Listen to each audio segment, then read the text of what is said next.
Hey everyone, welcome to Beginnings, the show that asks, where do creative people come from? My name is Andy, I'm the host of the show, and a writer and performer based in Los Angeles, California. I started laughing immediately as I started doing the intro, because you can hear the exhaustion in my voice. It's been a real year, folks. Between Mabel's chemo, her mastectomy, and then her chemo, and then seemingly since she's been in remission, we've still had to take one of the animals to the vet. Mabel is this is your first time listening to the show, Mabel is our dog. And since her remission, we've still had to take one of the animals to the vet almost once a week for various checkups and shots and maladies. This week it was Prem had a stomach ache. But if you're feeling the same exhaustion, I hope this episode is a little bit of a pick-me-up for you, because it's a great talk with Keith Knight. If you don't know who Keith is, why don't I read you his bio right now. Starting with the K Chronicles in the early 90s, Keith Knight has been a professional cartoonist for almost 3 decades. In that time, he started 2 other series, Think and The Nightlife, and written almost 20 books of cartoons. Keith has been syndicated everywhere, won awards like the Harvey Award, and was named one of 2015's History Makers by the NAACP. In addition to all this, he co-created the TV show Woke, which is partially based on his life, and whose 2nd season debuts on Hulu later this year, probably. I'm taking that from Sashir, who mentioned that recently. So, if it's early next year, I guess blame Sashir. I've been a fan of Keith cartoons for a while, and we get into some real interesting stuff. I won't belabor this intro too much. I'll just say Keith is a really amiable guy, and this has definitely felt more like a conversation, less like an interview. You know, sometimes when you're talking to someone on a podcast like this, it gets very NPR-y. But we were very conversational, so it was very enjoyable. So I hope you like it. If you do, by the way, and you want to listen to other episodes of the show, what I like to do here in the beginning is a little recommended if you like. If you like Keith's cartoons, you like this talk, maybe you like, well, why don't I just suggest some other people I've had on the show that are part of Woke? The aforementioned Sashir Zameda. I've talked to her. That was a really great episode. Anthony King. I don't know if he worked on the 1st season, but I think he was the showrunner for the 2nd season. He's done a ton of other stuff in television and theater. He wrote the Beetlejuice musical. So look for those episodes. Or what about episodes I've done with other cartoonists or people in the world of comics? Cy Spurrier, Rob Guillory, Chip Zdarsky, Chris Claremont, Michael Kupperman. And you know what? Just over the last 11 years, tons of people from the world of music and art, and tons of comedians and TV writers and actors. So check out those episodes if you like the show and you want to subscribe. You can do that wherever you get your podcast from. I'm on Twitter and Instagram at Andy Beckerman, and I got some great episodes coming up, including Buzz Osborne from the Melvins, Julie Doiron, who has just been a fantastic musician for, 20-something years, 30 years now. She just did an album with Phil Elverum, the microphones. That was one of my favorite things the past couple of years. So look forward to those episodes. But for now, let's talk to Keith.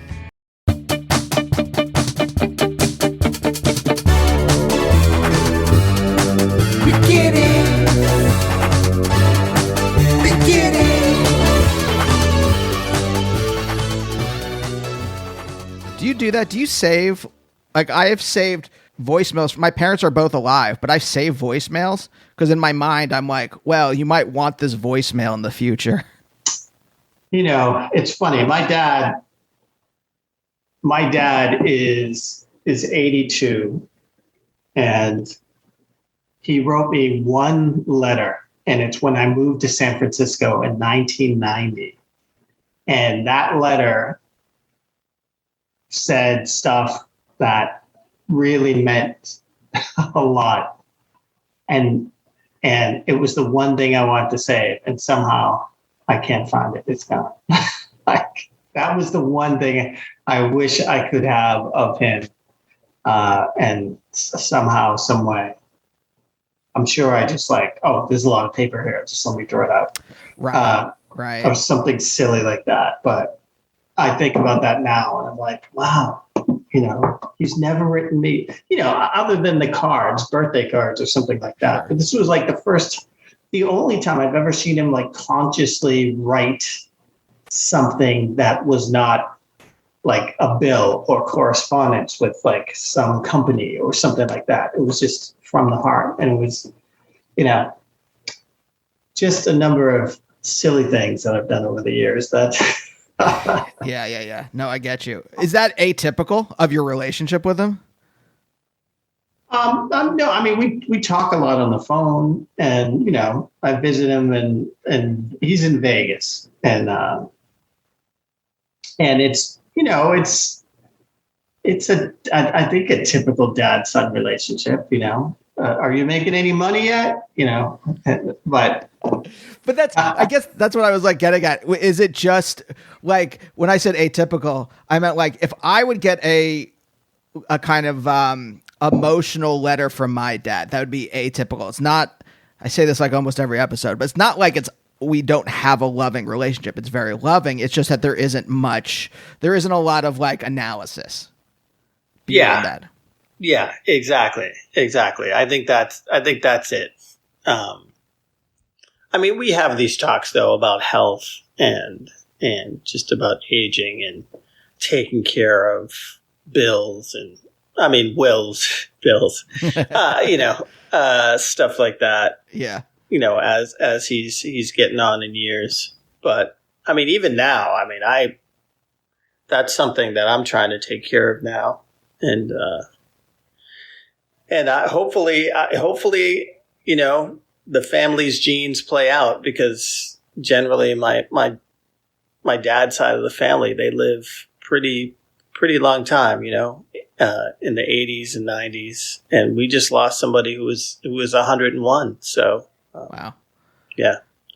And also being a cartoonist, cartoonists generally live for a really long time, as long as they keep on drawing cartoons. Once they stop, I think once that deadline's over, I think the body is so used to it. It's like, oh no deadline. Okay. I can shut down now. Do you think there's like an identity thing there? I remember reading this, I think it's called The Ethics of Ambiguity. It's a Simone de Beauvoir book where she talks about there's certain kinds of people who like their job is their identity. And then when their job, and she's specifically talking about like military men, because I think she's writing this like post World War II, right? And she's talking about military men and that like the mission is their life. And then when the mission is over, they have nothing left. They're kind of bereft. They just sit there, at least in my memory. I don't remember if she wrote this, but they sit there in front of the fireplace in an easy chair with nothing else. Yeah, it's interesting. Maybe if cartooning, I think if I was doing it daily for whatever, like Charles Schulz did it for 50 years, like doing a daily strip, I think that is like, It totally makes sense that he died on the last day it ran. Like the last day a new one ran, he died. I've been doing my strip weekly. And I did it daily for 11 years, but it's not so hooked into me that like it's all because it never paid as well as Peanuts did for Charles Schulz. So I had to do a lot of other things to make up for the income disparity. Let's just say that. Yeah. But there's a certain sense, at least for me, I think about like this show. This is the one thing that is like all me. I'm in control of all parts of this show. I didn't monetize it, so I don't have to worry about any of that stuff. And it, in some way, I've been doing it for 11 years, almost 12 years now, right?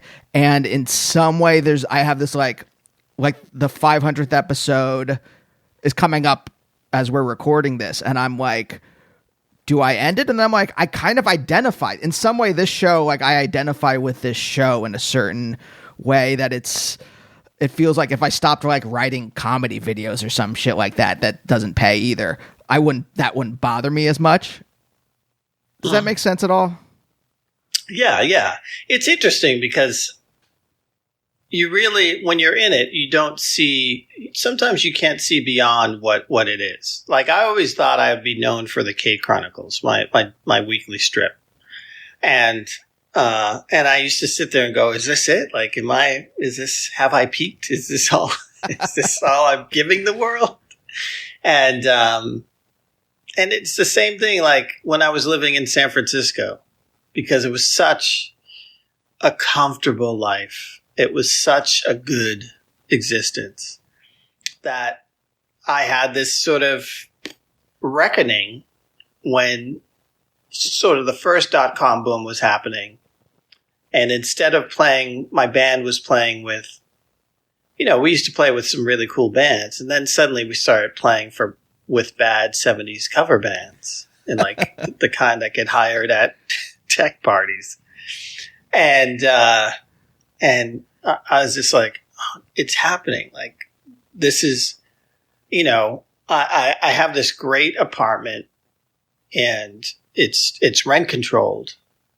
And it's like having that golden parking space. I always used to know people who had cars who didn't want to go out because they had a good parking space. And so they didn't want to drive anywhere. And the great thing about San Francisco is you don't even need a car. You take the bus or walk.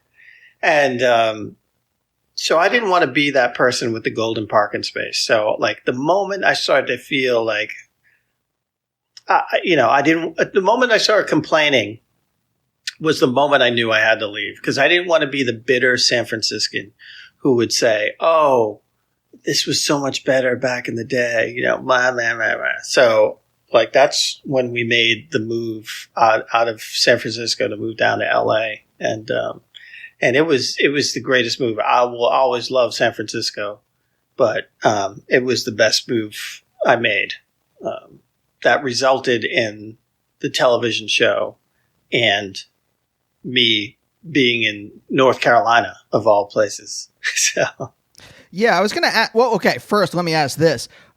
Besides career-wise things, I was going to say improving, but I don't even mean that on like a creative level, just like, you doing something else that you wanted to do. But like existentially, what do you think that move to Los Angeles did for you? It took me out of my comfort zone.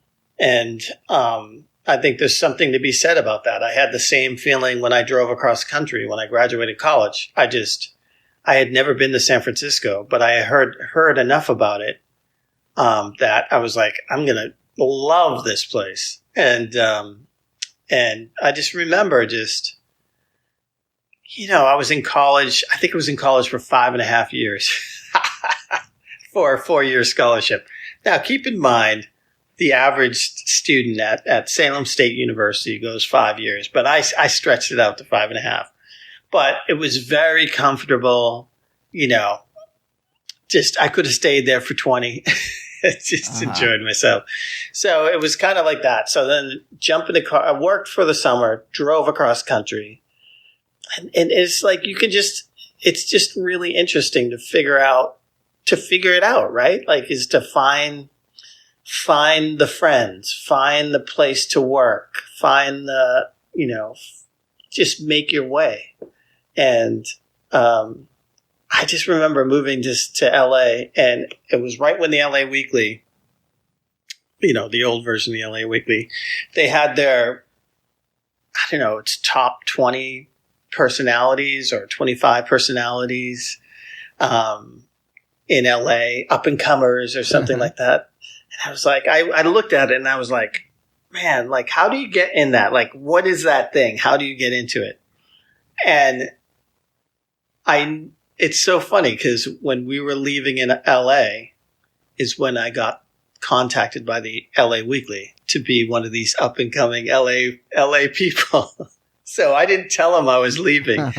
We were already ready to move to North Carolina. And I was like, oh, cool. And the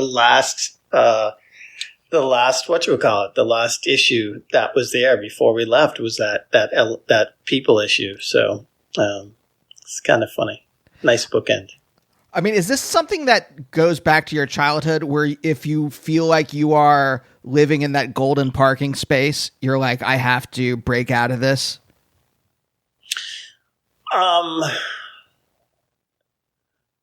No, well, if I feel like there's no more I can do here, like, and it's not like I didn't feel like I could do more in Los Angeles. And so, well, yes, I did. LA never felt like home to me. It felt like a stop to get some stuff done. And I felt like I got everything done I needed to get done. And then I just got out. And so many people were telling me, don't go. You never know when your train's going to come in. And I just had that feeling that, 20 years would go by and I'm still waiting for that train to arrive. And I'm like, oh.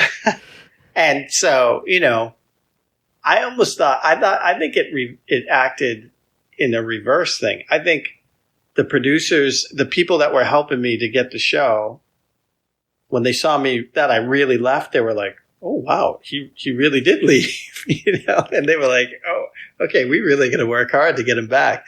I think they put a fire under their asses. So I think I tell people, I say, you don't have to be there. I mean, I think you have to be there for an initial amount of time to do the schmoozing and meeting of people and sort of find those people that you want to put your bets on to make things happen. But as a cartoonist who's not an actor, who's not like, and I would say this now, if I had anything to do with the industry behind the scenes and even maybe acting, I would move to Atlanta because we're shooting in Atlanta right now.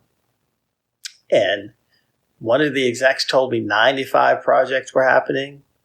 And just, I think there's plenty of opportunity for people to just work nonstop and to purchase a house, which is not possible in Los Angeles. You know? Right. That's what my wife and I have been kind of like despairing about.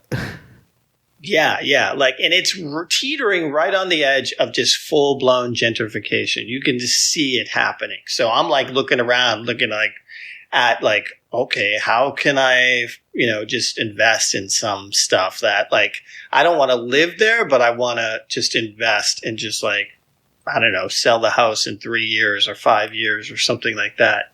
Yeah. So that's a whole other thing I'm learning now. But it's all just changing. But to answer your question, like I've always been, it was always important for me to leave a party early. Leave a party before it's soured, And even when I'm like at a great show or at a great, I like leaving at the peak of it. I don't want to stay too long. I feel like, Prince and David Bowie left the party at the right time. And like and I just hope that, I don't want to leave yet right now, but right. But yeah, physically, I've always been like one to leave a party or walk out the door during a great show and just be like, that's it right there. I'm good. I mean, I've always been like, this is weird. Well, I don't know about weird, but like I always had FOMO up until a certain point in my life. And so I wouldn't be the last person at a party, but it would be like, as it's waning, then I'm leaving. Or, I didn't leave. It wasn't until maybe that I'm asking this because it wasn't until maybe that I settled as a person. I moved to New York to do comedy and felt settled as a person in that choice.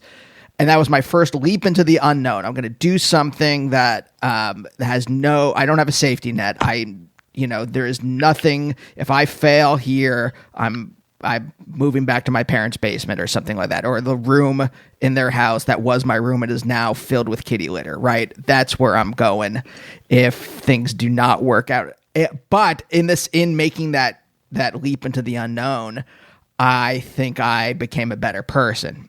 And that's why I asked if you were always like that, because I'm kind of curious about like where that comes from for you. If you are like, because that FOMO for me was like so gripping, where I'm like, I don't like, even in high school with my friends, like if they would go hang out and I had to do something else, you know, I was gripped with like, what if they become better friends when I'm not there and I miss out on some like intense bonding experience? Yeah, and I think we maybe not, but I think most people have that feeling, and to a certain point. And I remember saying that to my mom or dad, like, I just feel like I'm missing like something, you know, and then at some point I just realized.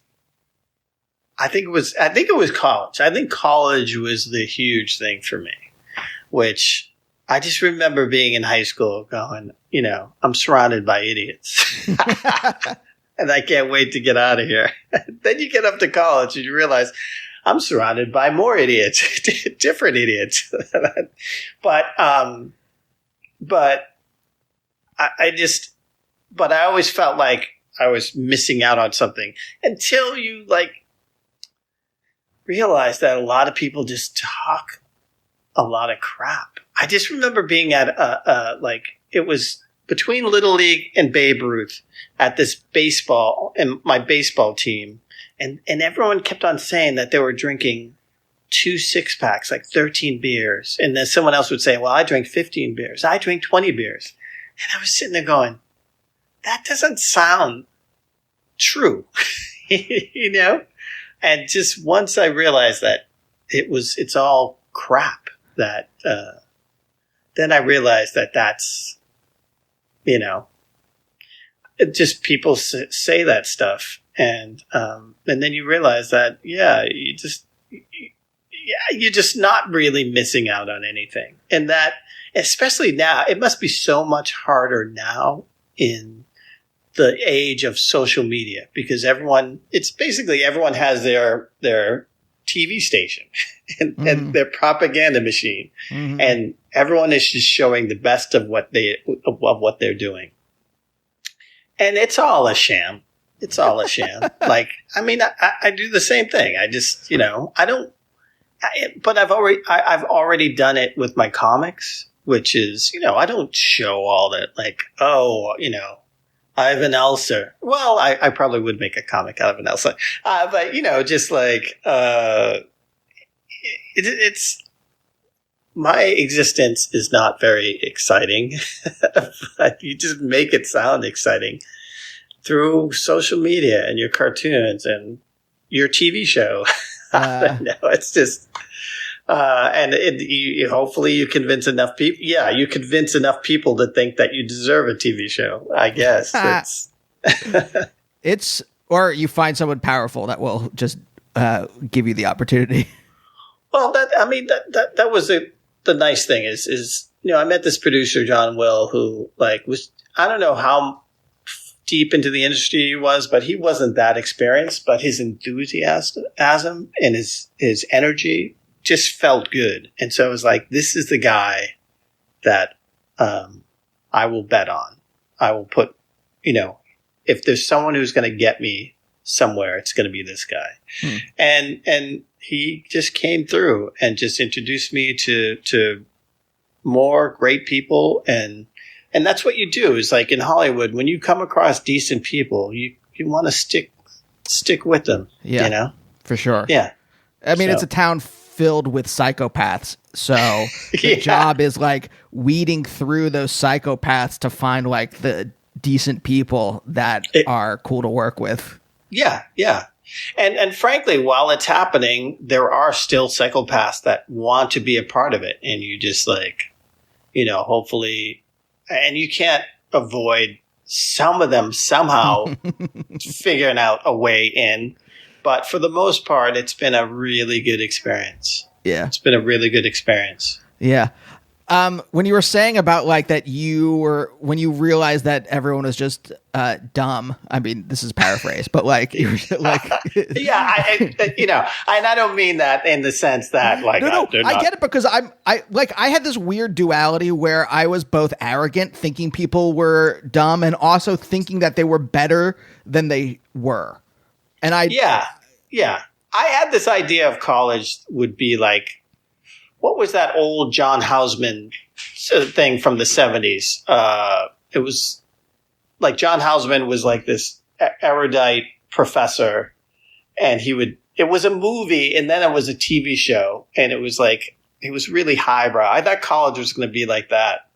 Then I realized it's just a bunch of slobs selling drugs in the dormitory, And it's just like, ugh. I thought it was going to be Oxford, and it was Animal House instead.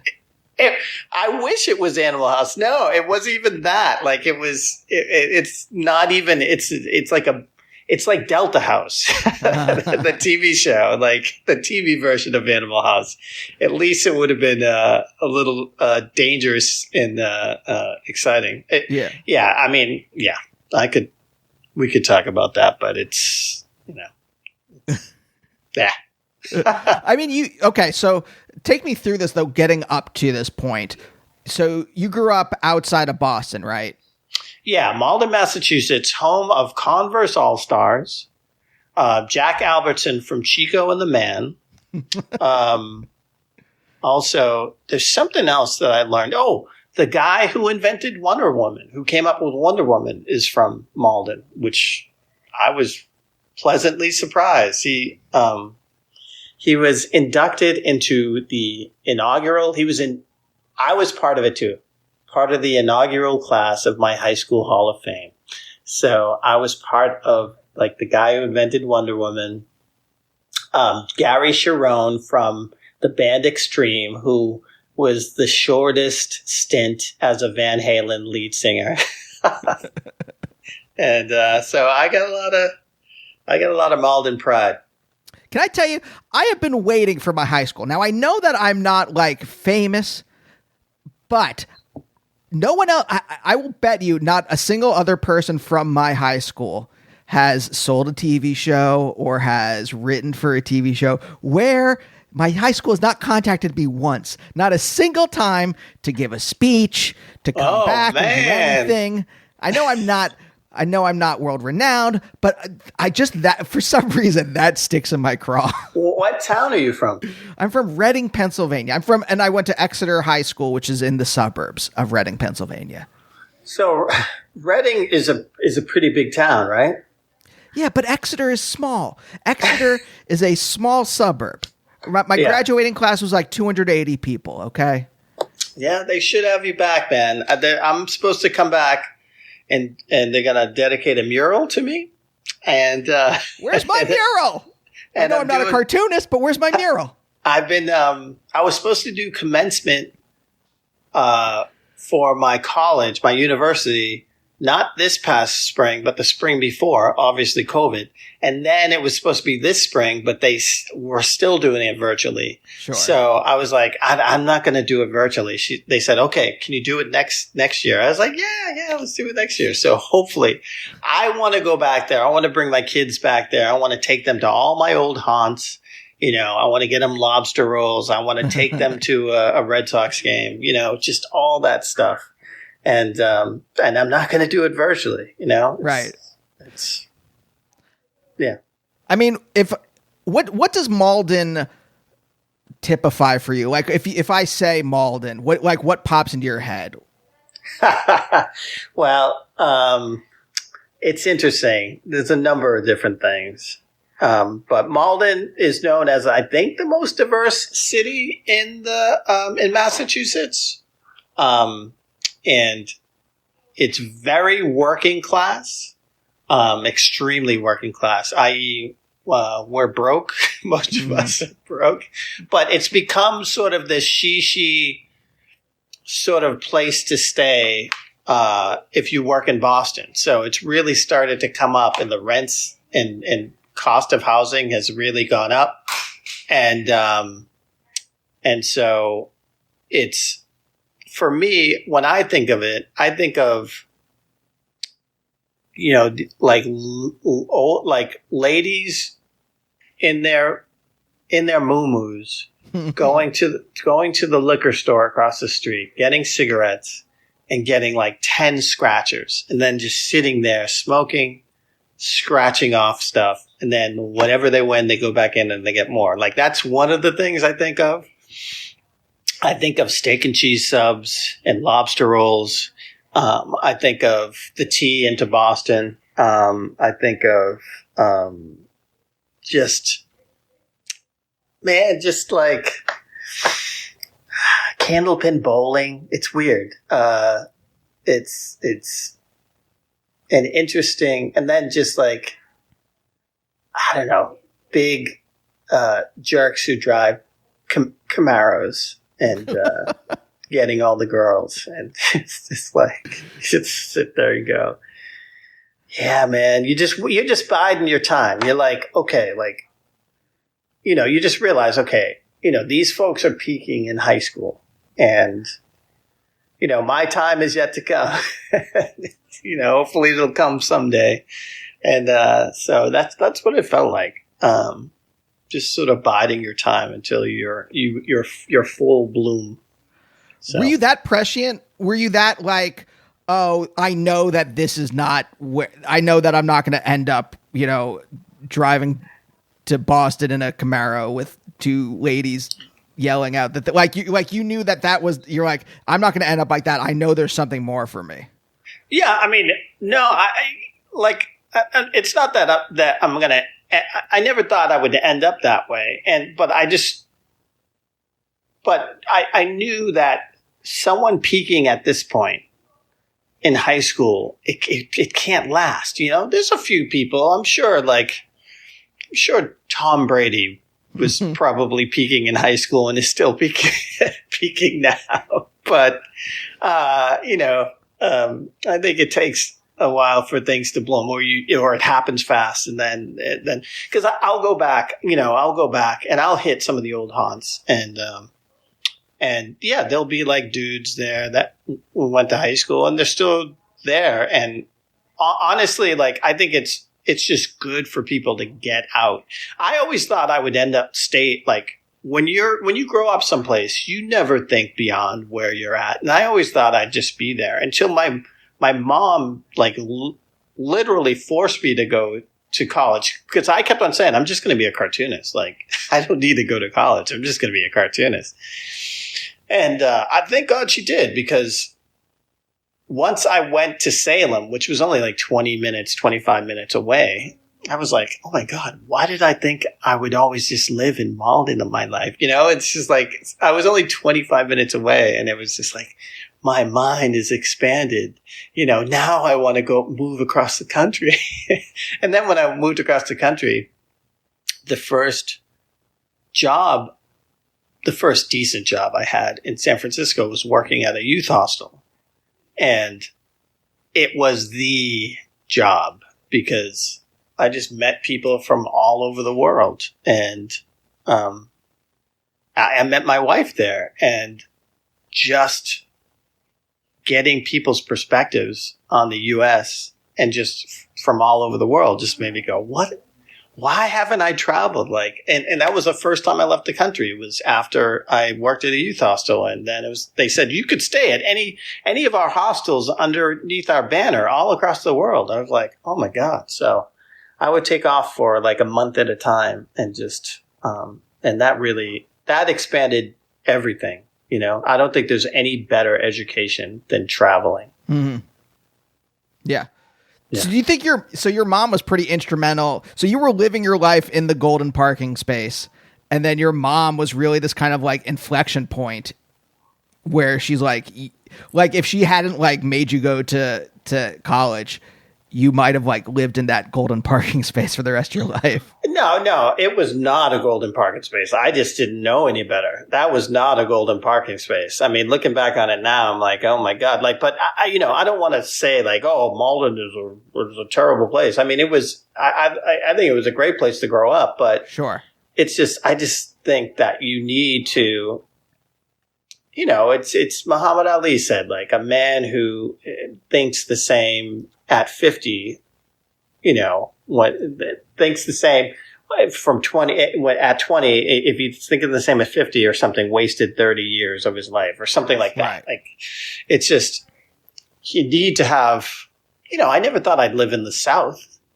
And like, but I never did comics about the South because, like, you just hear all these stereotypical things about the South.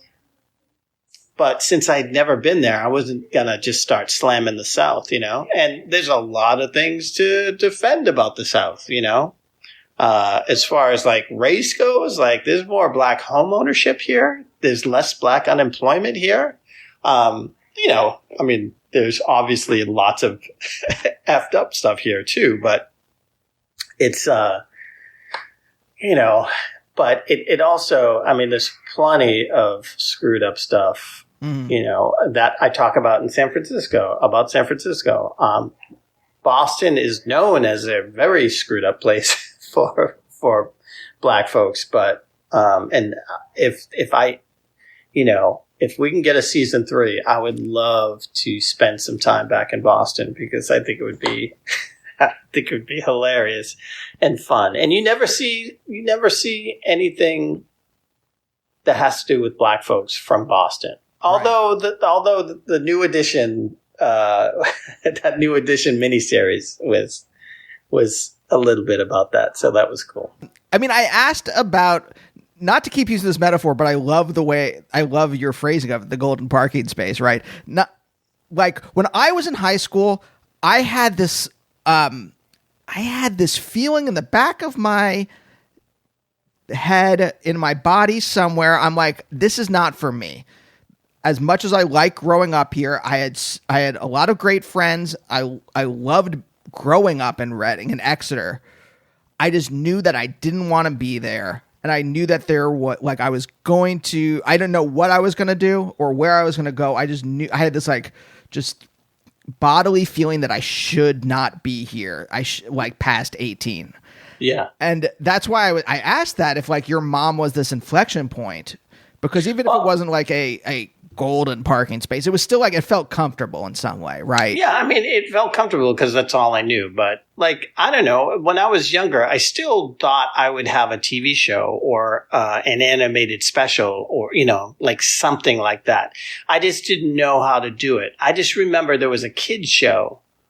I can't remember what it was called, but every year they had a trip to Los Angeles. And it was just so far beyond.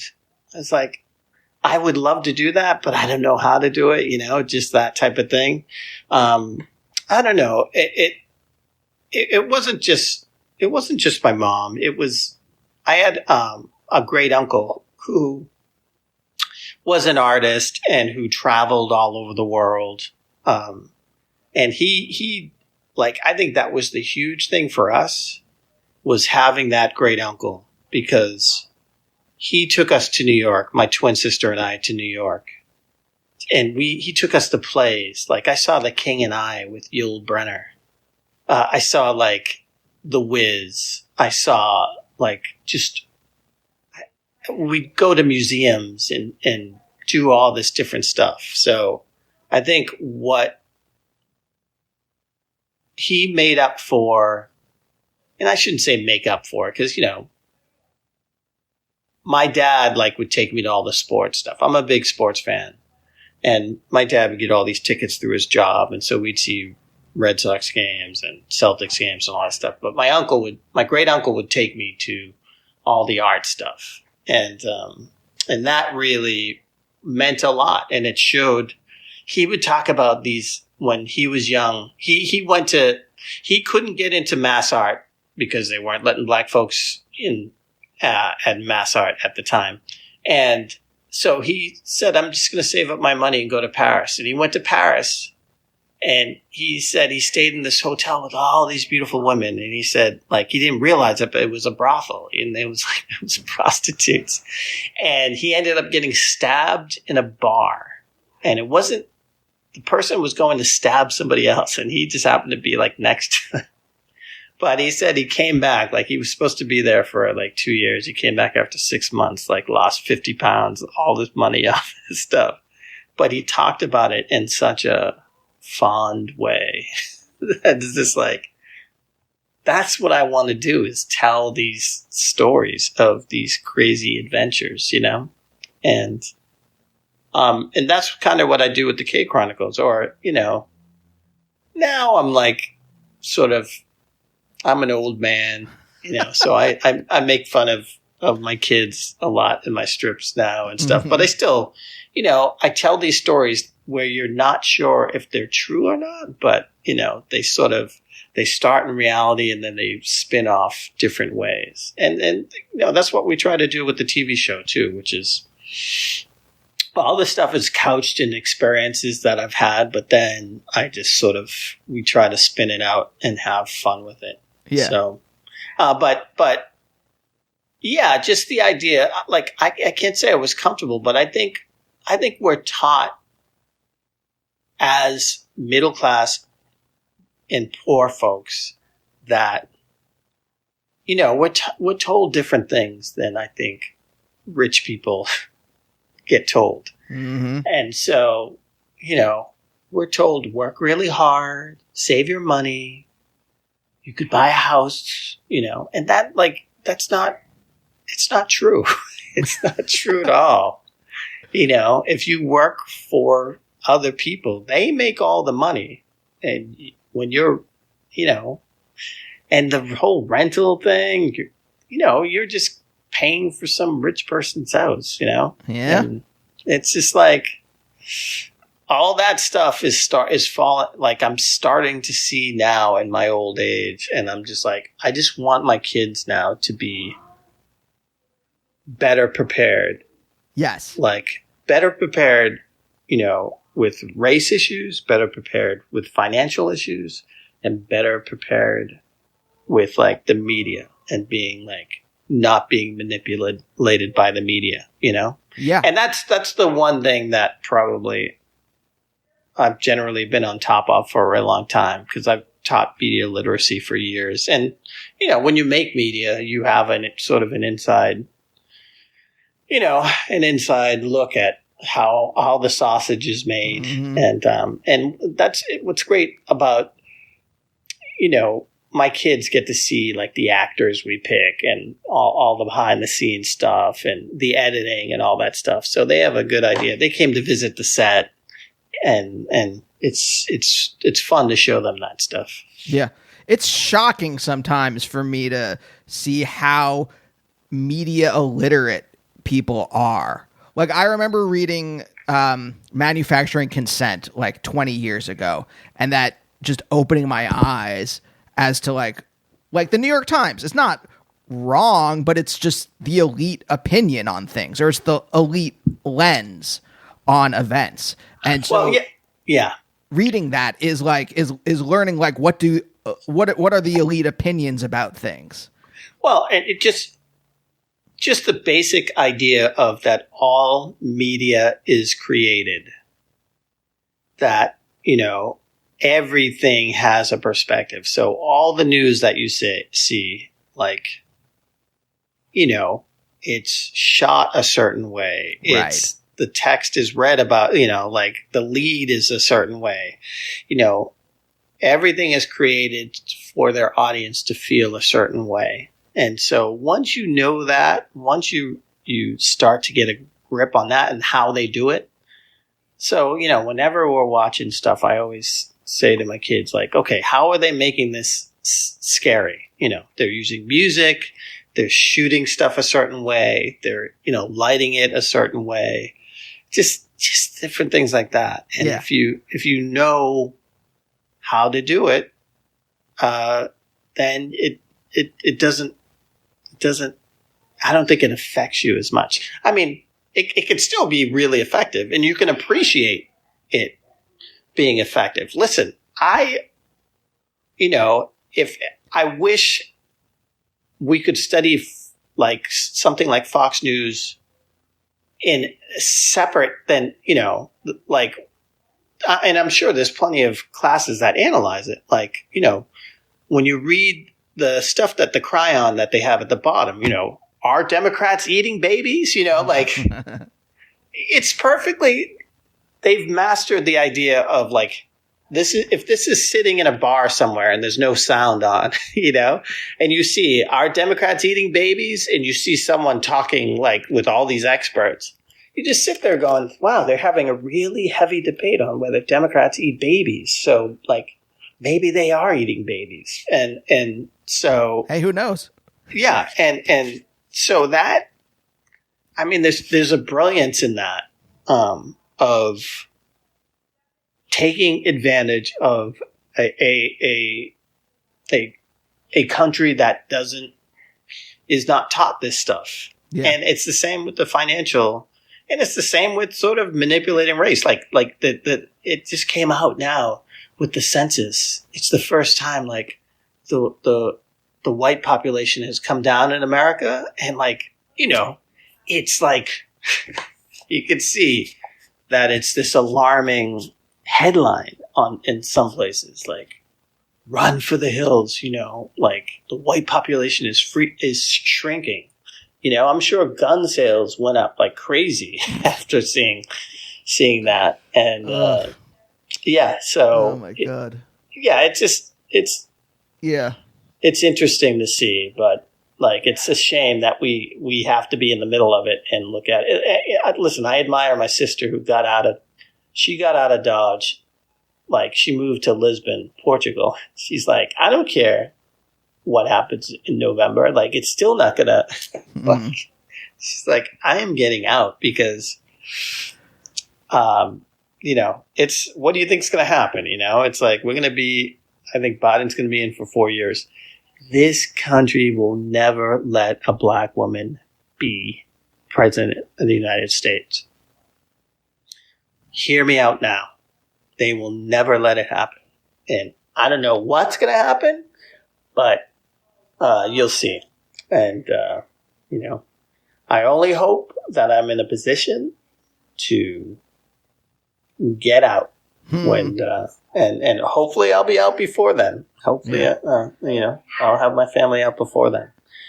I mean, going back a second, one of the things that I am interested in on the show is how does class structure your existential profile? How does class structure your existential feelings, your ambition? Because when you were talking about that a little bit earlier, that's the thing that I was thinking about. I was like, coming from a pretty middle class background, I didn't think stuff like what I'm doing now was possible. Right? I knew that I would leave Reading. I knew that I would leave Exeter, but I had I didn't think anything was possible for me. I thought a couple things that were better, that were like nice futures, not necessarily futures I wanted, but those were the paths open to me. And I'm curious about, you wanted to be a cartoonist from an early age, I read. I don't know, like how, like I'm kind of also, I'm going to piggyback on that question on, how did you think you could be a cartoonist, or like where, what were the paths that were open to you? I'm curious about like, how did your great uncle play into that? How, what were the things that were giving you like the person on the like runway on the tarmac with the flashing lights that were giving you a direction, like you can go here? Yeah, there were a ton of things. Like, I used to draw all the time. I remember being in kindergarten, my kindergarten teachers holding up my drawings of dinosaurs and going, "Ooh, look at this, look at this." So I was always encouraged.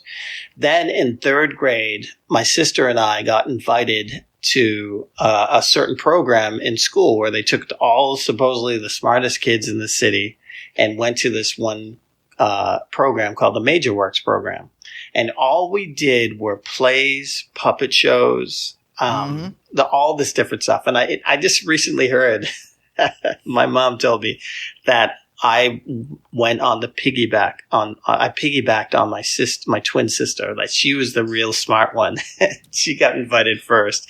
And they said, well, it turned out we were the only black kids in the school. So they thought it was really important to keep us together. So we went in together. So thank goodness, because it was just all creative stuff. And it was great. Like, it was it encouraged me to do, again, comic books and puppet shows, and Star Wars came out in like 5th grade or 6th grade. So like I remember trying to create a paper mache R2D2, and it didn't work out very well.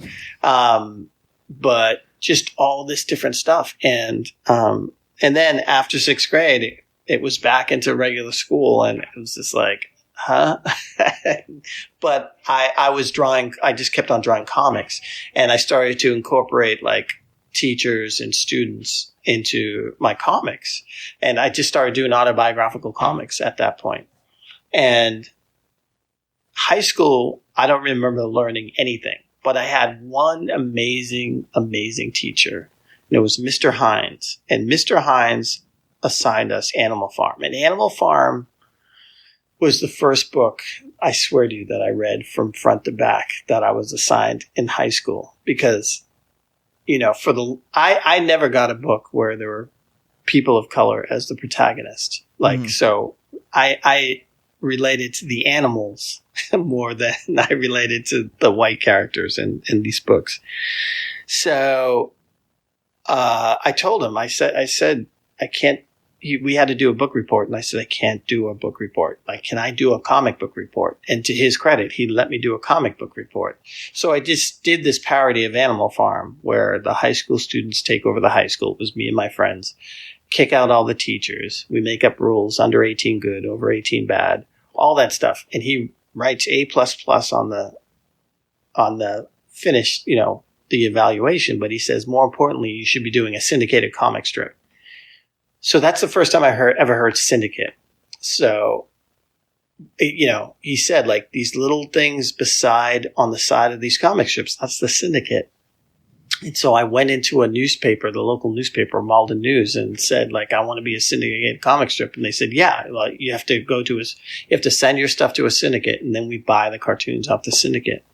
So, yeah, I remember sending my first batch of comic strips in college. And no, maybe I did it in high school at first, and then they sent me back a form letter. And then in college, I sent a batch, and it went from a form letter to a written letter saying that I was a good writer. And like, you know, I just knew I was getting better and better. But what happened was I moved to San Francisco and discovered the legacy of underground comics. Right. And so underground comics really, like, I was like, oh my God, so you can have a bigger format than these little things? You can talk about politics and, you know, and drugs and tripping and all this different stuff. Like all this different stuff in these cartoons? Sure, like this is the way I want to go.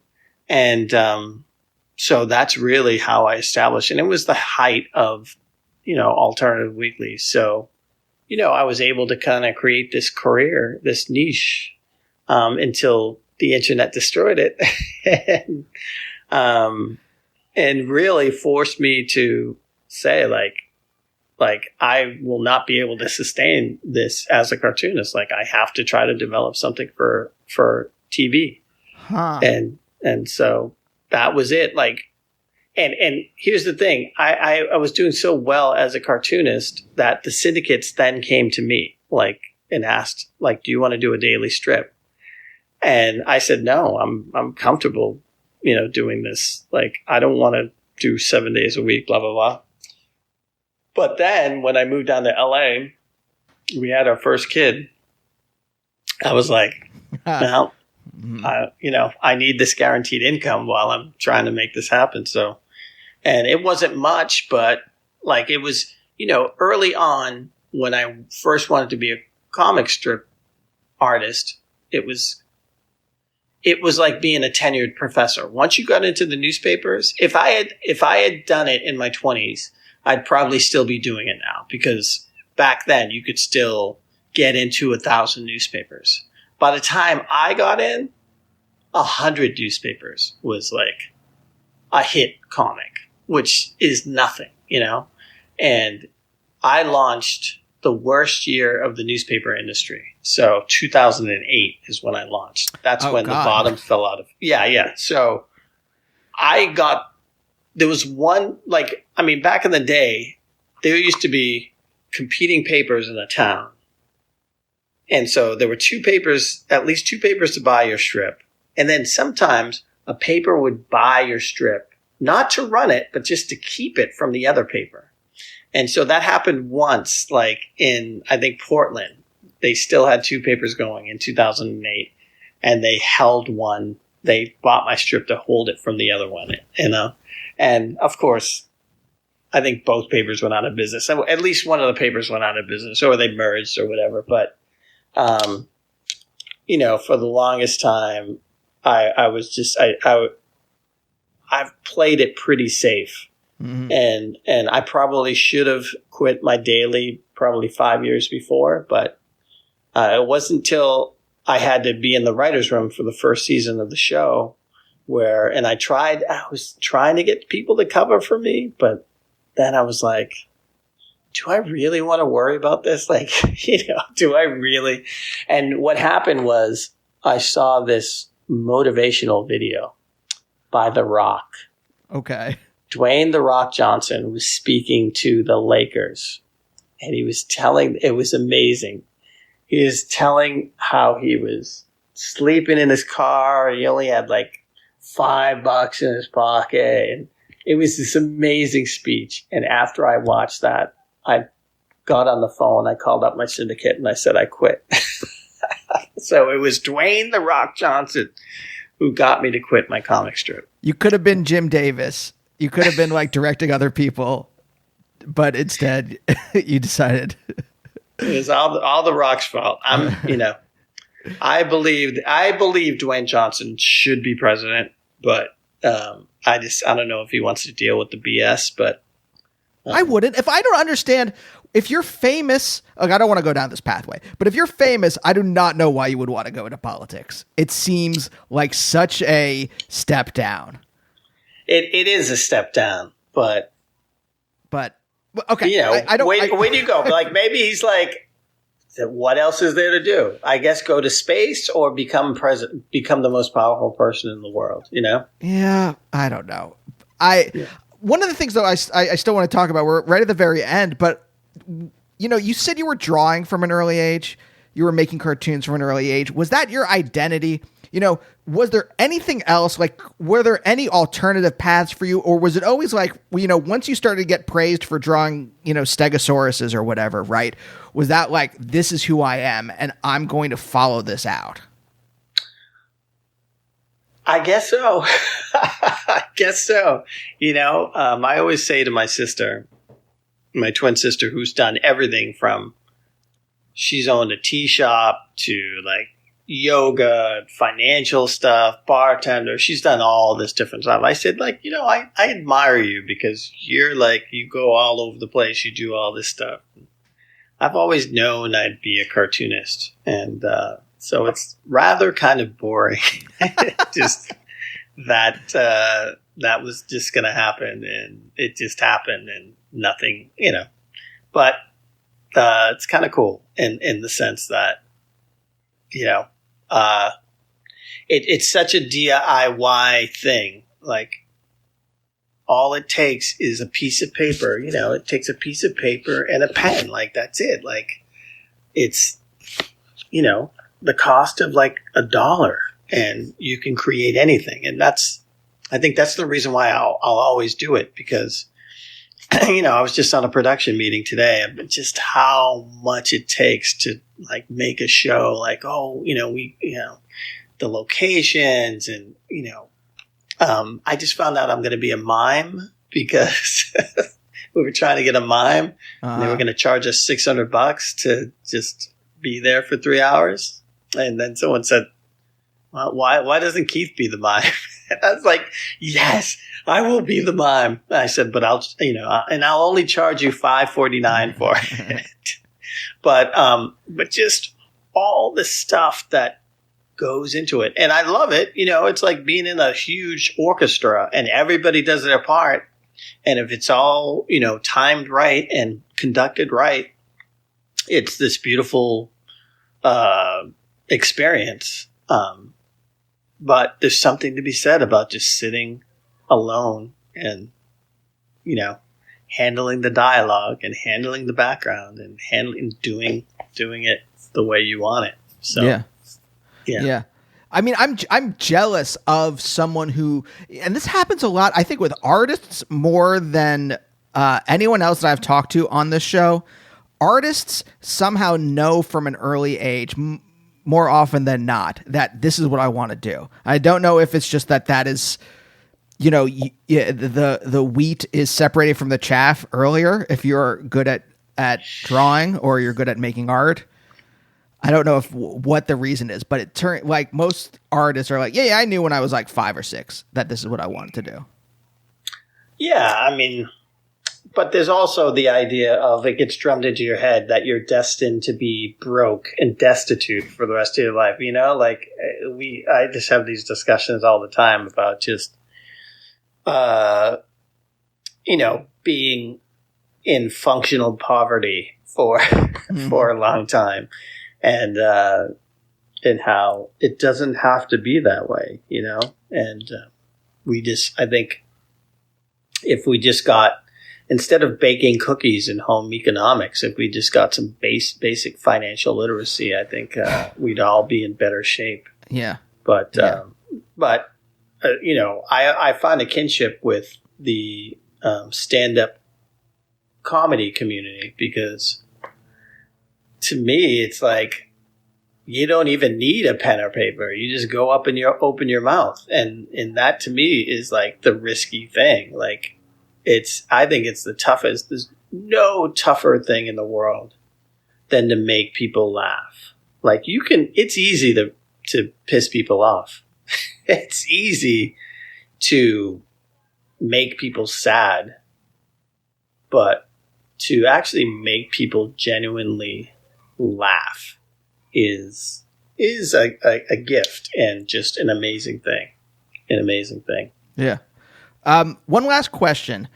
What kind of art did your great uncle make? He was a painter. And for the longest time, there was this painting on the wall in his house that I never knew that he did, that my sister has. And I'm really angry because she put dibs on it really quickly. But yeah, he was a painter and an amazing painter, and just an appreciator of art, And I think that's one of the things that, it's one of the things I really love about my wife is she appreciates art in a way that not a lot of people do. And so it's just, and it's just, I love just going to museums with my family. And even my kids they appreciate that stuff too, which is really nice. So keep on making art, everybody. That's and seriously, if there's a way, if I could have a gallery, because there's so many amazing artists here in the South, I don't know if there's enough money down here to sustain it, but I would love to just have a gallery with my own stuff, but with other people's art too. But I collect art from artists that are just starting out, and that I just, I hope they get a bigger platform, and because it's just, I don't know, there's so much great stuff out there. So much great stuff. That actually seems like a really sweet place to end on. I thank you so much. This was great. Thank you. Yeah, man. This was really nice. We appreciate it. Yeah, of course. I mean, not a lot of comics make me laugh out loud, and yours do. So thanks. I mean, there's a lot of comics that I think are funny, but that actually make me laugh out loud. So cool. That's really nice. And we'll see you next time. Bye. Bye, oh, bye, oh, bye, oh, bye, oh, bye, oh, bye, oh, bye, oh, bye, oh, bye, oh, bye.